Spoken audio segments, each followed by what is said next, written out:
살아가기, 오늘 두 번째 시간으로 말씀을 지켜 행하는 겁니다 라는 제목 가지고 함께 나누려고 합니다. 지난주 한 주간을 살아가면서 저희 식구들 가운데는 많은 힘듦이 있었습니다. 제 목소리도 그렇잖아요. 좀 코가 막히네요. 기가 막히진 않고요, 코가 막혀서 목소리가 좀 이렇습니다. 감기 기운이 온 것 같아요. 근데 우리 막내부터 시작해서 한 사람 한 사람 올라오더니 결국 오늘 아침부터 제가 이렇습니다. 컨디션이 그러네요. 그럼에도 불구하고 우리 함께 예배하러 나왔습니다. 예배하는 이 자리에서 우리 하나님의 은혜를 누리기를 소망합니다. 어디 있든지 어떤 상황에 있든지 우리가 정말 그리스도인으로서 살아가는데 그 힘과 능력이 오늘 이 시간 저와 여러분 가운데 부어지고 채워지기를 간절히 축원합니다. 우리 한번 상상을 한번 해봅시다. 지금 하나님께서 저와 여러분에게 말씀해 주시는 거예요. 이렇게 얘기하셔요. 지금부터 30분 뒤에, 딱 30분 뒤에 우리의 육체, 지금 현재 육체, 나이, 학력, 경제력 이런 모든 것들은 그냥 다 놔두고 오직 믿음으로 살았던 것만 초기화시킨다고 한다면, 지금 저는 이제 30분 뒤는 저는 예수님 몰라요. 우리 모두가 예수님 몰라요. 이제 예수님을 믿기 처음 딱 시작하는 거예요. 똑같아요. 그렇게 되면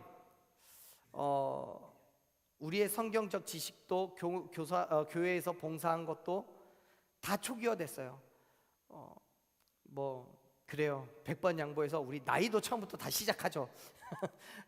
그래야 마음 편할 것 같아요. 나이도 다 처음부터 시작해요. 다 10살부터 시작해봅시다. 자, 그렇게 처음 시작하는 믿음의 삶이라고 한다면 여러분이 교회를 처음 나왔을 때 그때부터 우리가 믿음으로 행해야 하는 것들 중에 어떤 항목을 가장 먼저 바로잡고 싶으십니까? 가장 먼저 어떤 항목을 정말 잘 해보고 싶다라는 그런 믿음의 결단이 생기십니까?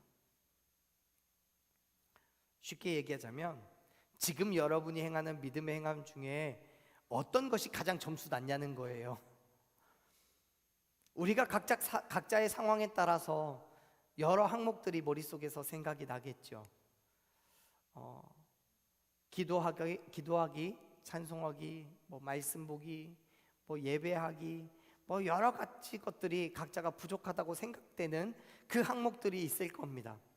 아마도 그러한 것들은 지금 내가 잘하고 있는 것이 아니라고 생각이 되니까 잘하고 싶은 거겠죠. 또는 현재 나는 하고 있지 않지만 중요하게 생각하는 부분이기도 할 겁니다. 자, 그렇다면 여러분, 우리가 이러한 생각만 하고 끝낼까요? 아니면 그 부족함을 채우기 위해서 무언가를 여러분 결단하시겠습니까? 사실 모세가요, 이 신명기를 기록하게 된 주된 이유가 있습니다.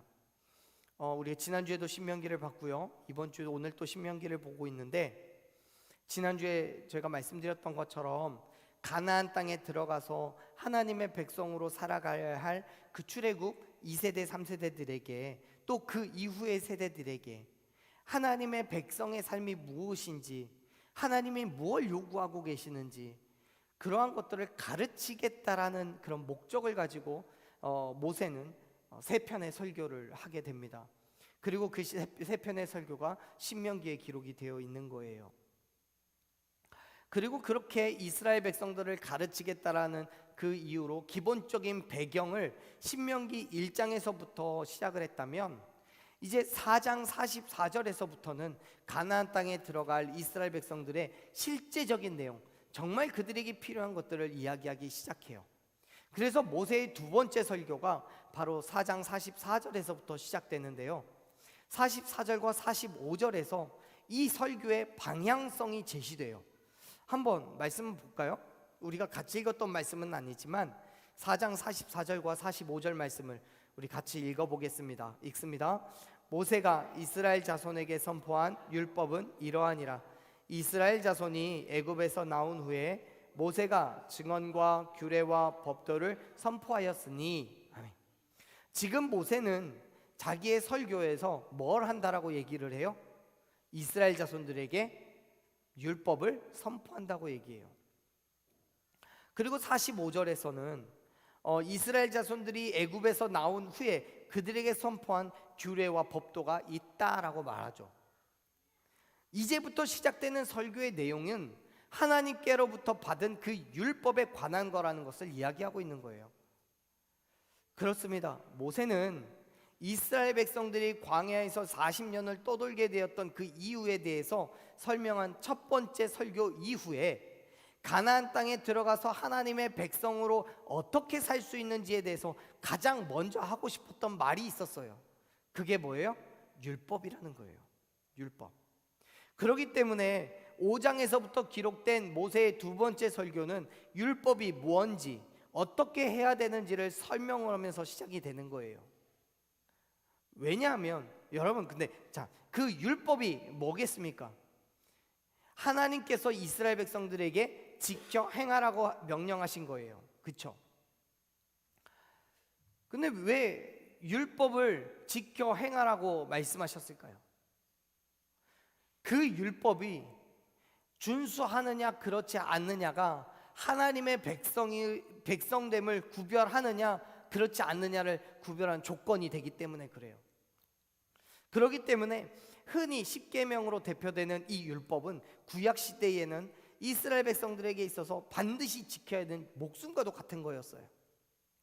잠언 28장 7절 말씀을 보면요, 이 잠언의 저자는 율법을 지키는 사람이 지혜로운 사람이라고 얘기를 해요. 또 신명기 30장 9절 말씀을 보면 율법을 지켜 행할 때에 하나님께서 복을 주실 거라고 분명하게 이야기합니다. 당시의 이스라엘 백성들은요, 하나님의 복을 받기 위해서 또 하나님의 백성된 자리를 지키기 위해서 뭘 했다고요? 율법을 지켰다고요. 그게 하나님과 맺은 언약이었기 때문에 그래요. 그런데 신약 시대에 와서는 이야기가 조금 달라져요. 예수님께서는 율법을 목숨처럼 지켰던 바리새인들이나 사두개인들, 그런 율법주의자들을 책망하고 뭐라고 불렀어요? 독사의 자식들이라고 불렀어요. 욕하신 거예요. 바울은 로마서 4장 15절을 보면 율법은 진노를 이루게 한다라고까지 얘기를 해요. 율법을 지키는 게 진노하는 거래요. 오히려 율법이 없는 곳에는 범법하는 것도 없다라고 말해요. 부정적인 생각이 있는 것처럼 그렇게 이야기를 하죠. 그래서 오늘날 우리에게는요, 이 율법이라고 하면 부정적인 이미지가 강해요. 율법은 지키지 않아도 되는 것, 오히려 지키면 안 되는 것처럼 느껴집니다. 마치 율법을 지켜 행하라고 말하면 요즘 아이들 말로 꼰대 같은 느낌이 있어요. 그렇죠? 하지만 여러분, 본래의 율법이라는 건 뭡니까? 사람이 만들어 놓은 것이 아니라 하나님의 명령이잖아요. 그렇기 때문에 그 율법을 지켜 행하는 것은 어떤 거예요? 당연한 거예요. 당연히 믿음에 있는 사람이라면 해야 될 일인 거예요. 그런데 예수님 당시의 율법주의자들은 하나님의 말씀을 자기 뜻대로 다시 해석해서 지켰어요. 뿐만 아니라 그거를 나만 지키지 않고 다른 사람에게도 가르쳐서 지키어 행하게 했기 때문에 예수님께서는 그들을 어떻게 하신 거예요? 책망하신 거예요.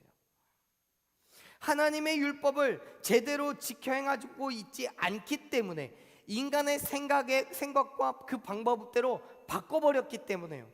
그래서 예수님은 당시의 말씀을 통해서 율법주의자들의 행함을 책망하시고 율법의 본래 의미를 가르쳐 주시는 거죠.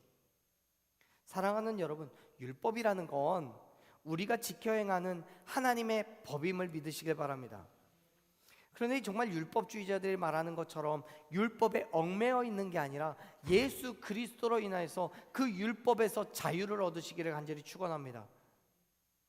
그렇게 지켜야 되는 그 율법이 내 뜻, 내 생각대로가 아니라 하나님이 원하시는 방법대로, 하나님의 뜻대로 지켜져야 된다는 것을 여러분 기억하시길 바라요. 그렇기 때문에 모세는 이스라엘 백성들에게 강력하게 요구합니다. 뭘 요구하냐면 이렇게 얘기를 해요. 5장 1절 말씀, 5장의 1절 말씀 같이 한번 보겠습니다. 읽습니다. 모세가 온 이스라엘을 불러 그들에게 이르되 이스라엘아, 오늘 내가 너희의 귀에 말하는 규례와 법도를 듣고 그것을 배우며 지켜 행하라. 아멘. 지금 모세는 자신의 두 번째 설교에서 출애굽 초기에 호렙산에서 하나님으로부터 받은 그 율법에 대한 설교를 하는데요, 그것은 가나안 땅을 마주대하고 있는 지금 곧 있으면 약속의 땅으로 들어가 살게 될 이스라엘 백성들에게 요구하는 회복시켜야 할 가장 첫 번째, 그것이 율법이라고 말하고 있는 거예요. 율법을 가르쳐서 지켜 행하라고 얘기하신 거예요. 여러분, 그렇다고 해서 저와 여러분이 조금 전 말씀드렸던 것처럼 유대인들이나 또 율법주의자들처럼 율법을 맹신하고 율법을 지켜 행하는 것으로 모든 믿음의 삶이 완성된다라고 말할 수 없어요. 왜냐하면 오늘날 우리에게는 율법을 지켜 행하는 것에 앞서서 어떤 것이 있어야 돼요? 예수 그리스도의 죽으신 것, 부활하심을 믿는 것, 그 믿음이 우선되어야 되기 때문에 그래요. 그 믿음을 가지고 율법을 지켜 행하는 거지요. 즉, 아무리 율법을 잘 지켜 행한다고 할지라도 예수님께 대한 믿음이 없다면 구원을 받는다고요? 못 받는다고요? 못 받는다고요. 받을 수가 없다고요. 그럼에도 불구하고 지금 모세가 이스라엘 백성들에게 그 무엇보다도 먼저 율법을 배우고 지켜 행하라고 말하는 그 이유가 뭐겠습니까? 또 지금 이 시점에서 우리가 율법을 지켜 행하는 것에 대해 이야기해야 되는 이유가 무엇입니까? 모세는 2절 3절에서 이렇게 이야기를 합니다. 2절 3절도 읽어보겠습니다. 2절 읽겠습니다. 우리 하나님 여호와께서 호렙산에서 우리와, 자막 넘겨주세요. 로마서 신명기 5장 2절 없어요? 우리 성경을 읽어봅시다. 5장 2절 읽습니다. 우리 하나님 여호와께서 호렙산에서 우리와 언약을 세우셨나니. 이 3절, 이 언약은 여호와께서 우리 조상들과 세우신 것이 아니요 오늘 여기 살아있는 우리 곧 우리와 세우신 것이라. 아멘. 호렙산에서 하나님과 이스라엘 백성들은 언약을 세웠어요. 그 언약의 내용은 7절에서부터 21절까지 기록되어 있는 소위 십계명이라고 부르는 계명이에요. 근데 이 계명을 통해서 하나님께서는 하나님과의 관계를, 그리고 인간과의 관계를 어떻게 맺어가야 되는지에 대해서 말씀해 주신 거예요. 그리고 이 계명을 지킴으로써 이스라엘 백성들은 하나님의 백성이라고 불릴 수 있는 거예요. 그런데 여러분, 말씀을 잘 살펴보면 지금 모세는 이 언약이 40여 년 전에 호렙산에서 출애굽한 1세대들과 세운 언약이 아니라 2세대 3세대들과 세운 언약이라고 얘기하고 있어요. 보세요, 3절에서 그렇게 말하잖아요. 우리 조상들과 세운 것이 아니라 오늘 여기에 살아있는 우리와 세운 거라고 얘기해요.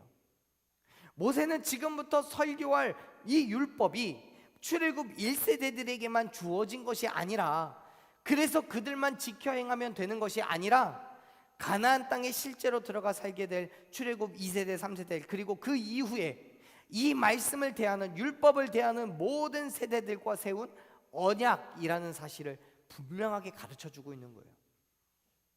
그래서 굳이 안 해도 되는 오늘 여기 살아있는 우리와 세운 거라는 말씀을 강조하고 있는 거예요. 사랑하는 여러분, 하나님의 말씀은 출애굽 때부터 또 그 이전과 그 이후부터 오늘날 저와 여러분에게 이르기까지 오늘 여기 살아있는 저와 여러분과 세운 언약임을 믿으시길 바랍니다. 그렇습니다. 하나님의 언약은 모든 백성들에게 있어서 언제나 현재예요. 그렇기 때문에 오늘을 살아가는 저와 여러분 또한 하나님의 말씀을 지켜 행할 의무가 있음을 여러분 믿으시길 바랍니다. 출애굽 당시에 이스라엘 백성들이 하나님의 규례와 법도를 지켜 행함으로써 하나님의 백성이 되었던 것처럼 오늘날 저와 여러분 또한 하나님의 규례와 법도를 지켜 행함으로써 하나님의 백성된 그 자리를 지킬 수 있다는 것을 여러분 믿으시길 바랍니다. 그런데 하나님의 백성이 된다라는 그 말의 그 의미가 단순하게 명예라든가 아니면 하나님을 기쁘시게 하기 위한 것만은 아니에요. 자, 하나님께서는 먼저 모세를 불러 세우셨어요. 그리고 말씀을 하셔요. 어디냐면 우리가 읽었던 31절 말씀 가보겠습니다. 31절 읽어봅니다. 너는 여기 내 곁에 서 있으라. 내가 모든 명령과 규례와 법도를 가르쳐서 내가 그들에게 기업으로 주는 땅에서 그들에게 이것을 행하게 하라 하셨나니. 아멘. 하나님께서는 모세에게 하나님의 명령과 규례와 법도를 말씀을 해주셨어요. 그리고 그것을 모세에게, 이스라엘 백성들에게 가서 지켜 행하라고 말씀했어요. 그렇습니다. 하나님께서는 모세에게 하나님의 법을 가르치라고 하셨어요. 그리고 이스라엘 백성들은 그 모든 것을 지켜 행해야 할 의무가 있었어요. 왜요? 하나님의 백성이니까요. 사랑하는 여러분, 우리는 그리스도인이에요. 그리스도인이라는 것은 그리스도의 사람들이라는 뜻입니다. 그 말은 곧 무늬만, 명찰만 그리스도인이라고 불리는 게 아니라 그리스도의 생각, 그리스도의 마음, 그리스도의 심정, 심지어 그리스도의 행동, 모든 것들이 다 그리스도와 같아야 된다는 거예요. 그리스도의 삶이어야 된다는 거예요.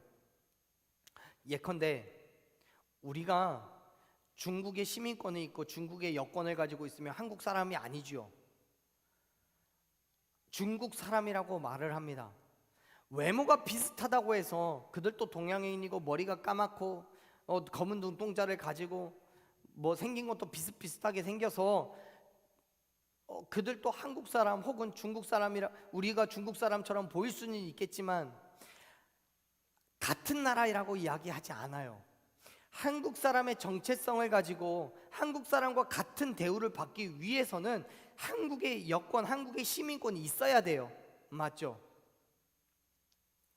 한국 사람으로 태어나든지 아니면 한국으로 귀화를 하든지, 그래서 한국의 여권을 받을 수 있는 자격이 있어야죠. 그런데요, 여권을 가지고 있다고 해서 모두가 한국 사람이라고 인정받는 것도 아니에요. 한국의 법을 지켜야 돼요. 어느 나라나 다 동일하지만 그 나라의 법을 지키지 않으면 국민이라고 인정받지 않아요. 여러분 아실지 모르겠는데 감옥에 gat혀 있는 수감 중인 사람들에게는 투표권이 주어지지 않아요. 거기에 있는 동안에는 한국 사람이라는 반만 인정이 되는 거예요. 국민으로서 주권을 행하지를 못해요.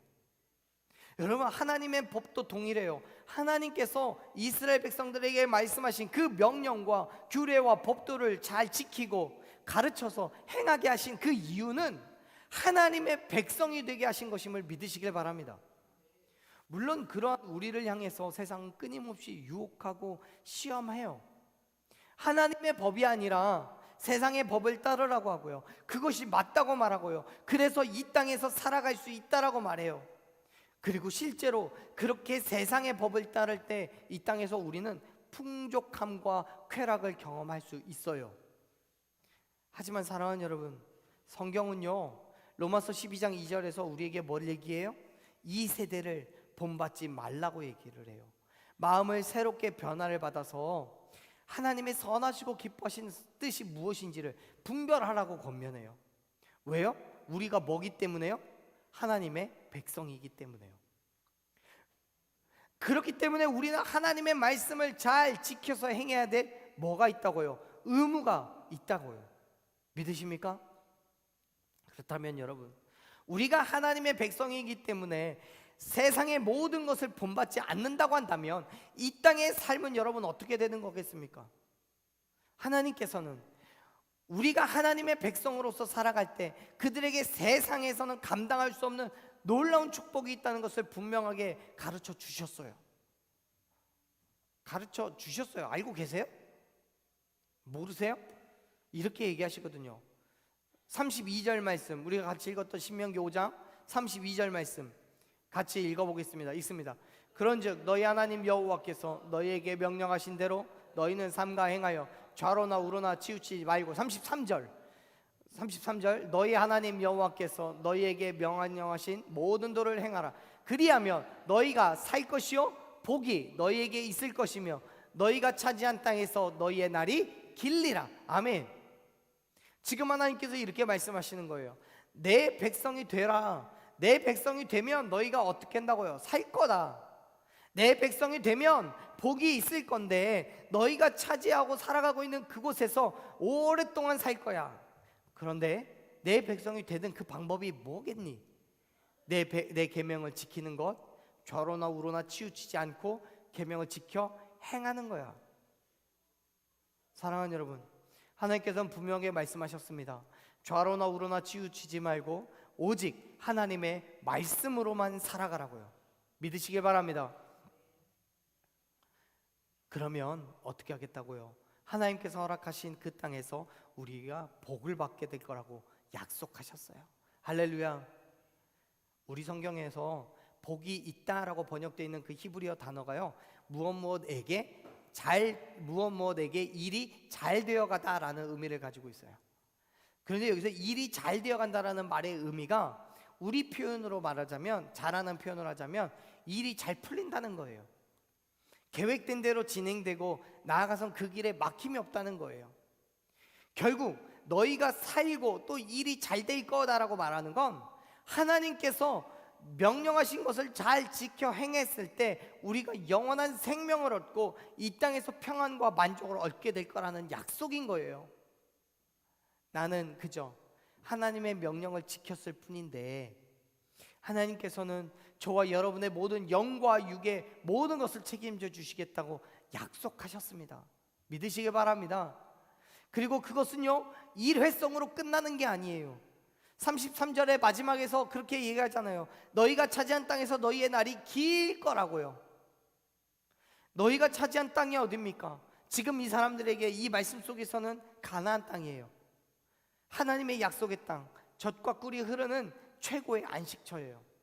그곳에서 날이 길 거라는 의미는요, 오래 살 거라고 말하는 거예요. 그렇다고 해서 한 사람이 뭐 100년, 1000년, 만년을 산다는 게 아니라 몇 세대를 거쳐서 그곳에서 살아갈 거라는 그런 축복인 거예요. 불안함이 없어요. 걱정과 근심도 없어요. 왜요? 그곳에 있으면 하나님께서 지키시고 보호하실 것이기 때문에요. 그런데 이 말씀을 반대로 해석하면 그렇습니다. 하나님의 명령을 지키지 않아요. 좌로나 우로나 치우치며 살아요. 그러면 어떻게 된다고요? 정말 말 그대로 망하는 거예요. 살 수가 없어요. 복이 없어요. 심지어 땅을 차지할 수는 있겠지만 혹 차지한 땅이 있다고 하더라도 쫓겨날 거예요. 그리고 실제로 사무엘상하가 끝나고 열왕기상하에 들어갈 무렵에는 그 땅에서 모든 이스라엘 백성들이 쫓겨나게 돼요. 왜요? 하나님의 말씀대로 살지 않았으니까요. 사랑하는 여러분, 하나님께서 저와 여러분에게 약속하신 대로 여러분 영생을 얻기를 소망하십니까? 우리에게 약속한 그 땅, 천국을 여러분 얻기를 원하십니까? 천국에 가기를 소망하십니까? 또 이 땅에서 우리가 정말 잘 되는, 일이 잘 풀리는 복을 받으시기를 원하십니까? 그렇다면 여러분 하나님의 백성으로 살아가십시오. 근데 그 백성이 어떻게 될 수 있습니까? 하나님의 명령과 규례와 법도를 지켜 행하면 되는 거예요. 성경에서 그렇게 말씀하고 있잖아요. 하나님께서 명령하신 대로 좌로나 우로나 치우치지 않으면, 그 명령과 규례와 법도를 지켜 행하면 하나님께서 우리에게 살게 하시고 복이 있을 거라고, 약속의 땅에서 살게 할 수 있다라고 말씀하시잖아요. 그 모든 것이 하나님의 백성에게 주신 은혜잖아요. 그렇기 때문에 사랑하는 여러분, 하나님의 명령을 지켜 행하십시오. 말씀을 듣고 그 말씀대로의 삶을 살아가십시오. 그 모든 것이 하나님께서 저와 여러분에게, 하나님이 그렇게 행할 때 하나님의 백성에게 그 모든 것들을 주시겠다고 약속하셨어요. 어쩌면 2세대 3세대 이스라엘 백성들에게 자기들과 맺은 언약이 아니니까 나하고는 상관없다라고 생각할 수 있었을지도 몰라요. 그래서 가나안 땅에 들어가면 그 이후에 자신들의 마음대로 살 수 있을 거라고 생각했을 수도 있어요. 그렇잖아요? 앞에서 말씀드렸지만 본래 하나님과 이스라엘 백성들이 맺은 언약은 출애굽 1세대들과 맺었던 거예요. 그렇기 때문에 앞에서 우리가 봤던 대로 그 십계명의 말씀 또한 본질적으로 출애굽 1세대들에게 주어진 명령이라고 할 수 있어요. 시각적으로도요, 출애굽한 지 얼마 되지 않았기 때문에 또 시기적으로도 상황상으로도 1세대들이 경험한 명령이에요. 그런데 지금 5장에 기록되어 있는 말씀은 40년의 광야 생활을 마무리되는 그 시점에서 가나안 땅을 눈앞에 두고 있는 출애굽 1세대, 2세대, 3세대들에게 주신 말씀이란 말이에요. 다른 누가 아니라 그들이 지켜 행해야 되는 말씀이에요. 사랑하는 여러분, 하나님의 언약은, 하나님의 약속은 출애굽한 1세대들에게만 주어진 언약이 아니에요. 출애굽 2세대, 3세대들을 지나서 신약 시대를 관통하고 오늘날 저와 여러분에게까지도 동일하게 약속하신 언약임을 믿으시길 바랍니다. 다시 말해서 하나님의 언약은 한 사람 한 사람과 매 순간 맺는 언약이에요. 우리가 예수 그리스도를 믿기로 결단한 그 순간 이 언약은 유효한 언약이 됩니다. 그런데 지금까지 우리는 그 언약이 있음에도 불구하고 내 마음대로, 내 욕심대로 또는 내 자랑대로 하나님과 다른 언약을 맺으려고 했던 적은 없었는지 한번 돌이켜봤으면 좋겠어요. 사랑하는 여러분, 그리스도인으로서 살아간다는 건 하나님의 말씀을 듣고 지켜 행하는 순종의 삶입니다. 성경의 모든 말씀들은 수천 년 전에 이스라엘 백성들에게만 주어진 명령이고 그들에게만 요구된 명령이 아니에요. 예수 그리스도를 믿기로 결단한 그리스도인들 모두에게 주어진 명령이고 요구이라는 사실을 여러분 기억하시길 바랍니다. 그 명령을 말씀대로 지켜 행했을 때, 그때 저와 여러분은 진정한 그리스도인이, 하나님의 백성이 될 수 있습니다. 내 마음, 내 욕심, 내 자랑이 아니라 하나님의 말씀대로 하나님의 뜻을 드러내는 그 삶을 살아갈 때, 그때야 비로소 하나님은 우리에게 영생을 주시고 복을 주시고 약속의 땅에서 길게 살게 하실 줄로 믿습니다. 사랑하는 여러분, 오늘 하나님의 말씀이 저와 여러분에게 주어졌습니다. 그 말씀대로의 삶을 결단하고 살아가는 저와 여러분 되기를 간절히 축원합니다. 하나님의 명령과 규례와 법도를 지켜 행함으로 그의 백성된 삶을 살아가는, 그때 하나님의 놀라운 은혜와 축복을 경험하는 저와 여러분 되길 간절히 축원합니다. 우리 시간 함께 찬양으로 결단했으면 좋겠어요. 사랑하는 여러분, 그리스도인이란 건 단지 어디에 소속되어 있다는 의미만 있는 게 아니에요. 소속된 그 자리에서 그 삶을 살아내야 돼요. 그렇지 않다면 그 소속은 전혀 의미가 없어요. 왜요? 의무를 행하지 않는다면 공동체에서는 구성원으로 인정하지 않으니까요. 하나님께서는 당신의 말씀을 듣고 지켜 행하는 자를 당신의 백성으로 인정하고 그의 삶을 책임져 주신다고 말씀하셨어요. 그렇기 때문에 사랑하는 여러분, 말씀에 순종하십시오. 우리의 삶의 전체에 온전한 그리스도인 된 삶으로 살아가는 저와 여러분 되기를 원합니다. 그때 하나님께서는 저와 여러분을 지키시고 보호하실 뿐만 아니라 크고 놀라운 은혜를, 그 축복을 넘치도록 부어주실 줄로 믿습니다.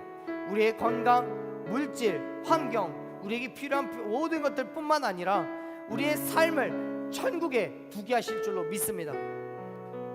보이기 위한 것이 아니라 마음을 다하여 삶으로 고백되는 믿음의 결단으로, 나를 위한 삶이 아니라 예수 그리스도를 위한 삶으로 살아가는 저와 여러분 되기를 간절히 축원합니다.